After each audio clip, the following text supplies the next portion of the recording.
సూర్యాపేట జిల్లా కేంద్రంలోని Cohance pharma company ముందు సమీప ప్రాంతాల గ్రామస్తులు ఆందోళనకు దిగారు.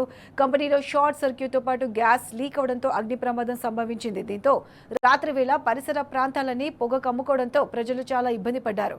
అగ్ని ప్రమాదంపై యాజమాన్యం కనీసం స్పందించలేదని స్థానికులు ఆగ్రహం వ్యక్తం చేశారు. అనుసంధాన కలయికతో ఉన్న ఈ యజమాన్యాన్ని తక్షణమే కంపెనీ మూసేయాల్సిందిగా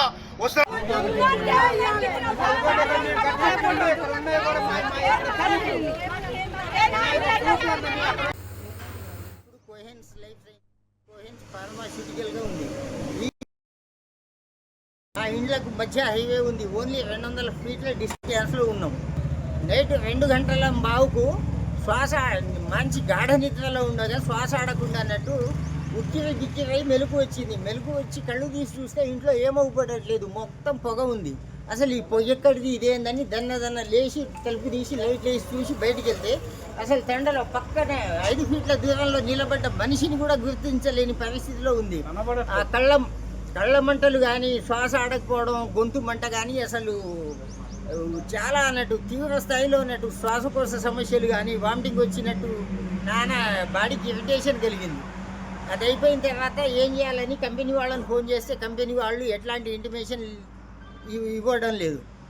అయితే డౌట్ వచ్చి నేనేం చేసిందంటే 100కి కాల్ చేసి ఇక్కడ స్వయం కంపెనీలో దుర్ఘటన జరిగింది సార్ అంటే, మీ ఇది ఎక్కడ అంటే నా డీటెయిల్స్ అన్నీ చెప్పినాక వాళ్ళు మాకు ఆ కంపెనీ వాళ్ళు ఎట్లాంటి ఇన్ఫర్మేషన్ ఇవ్వలేదని చెప్పి మేము ఇన్ఫర్మేషన్ ఇచ్చి 2 గంటల తర్వాత కాల్ చేసిన దాకా కూడా ఇక్కడ ఏం జరిగింది అనేది కనీసం పోలీసు వ్యవస్థకు కూడా వీళ్ళు చెప్పడం లేదు.